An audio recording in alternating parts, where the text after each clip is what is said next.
Welcome back to the Learn DAX in 2 Minute series. This is day 5 and today we will learn about two very important concepts in DAX, row context and filter context. Now row context means calculations are performed for each row individually.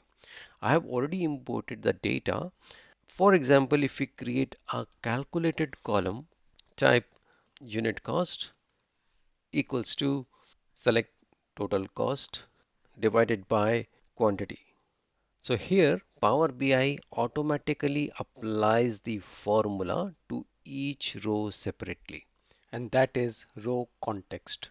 In coming videos, you will see row context in calculated columns or iterator functions like SUMX or AverageX, where DEX goes row by row, applies the formula, and then return the result.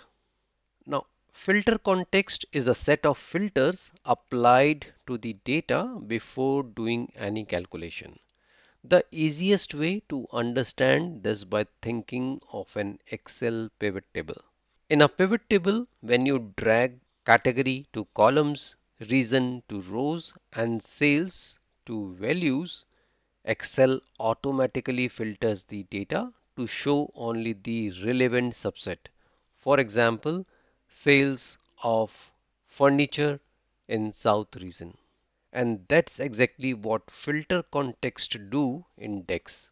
For example, in Power BI, if you create a matrix with reasons in rows, year in columns, and sales in values, each number you see is calculated for that specific reason and year.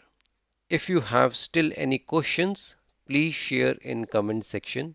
In the next video, we will explore two important DEX functions, all and remove filters, to see how it can change the filter context. Stay tuned.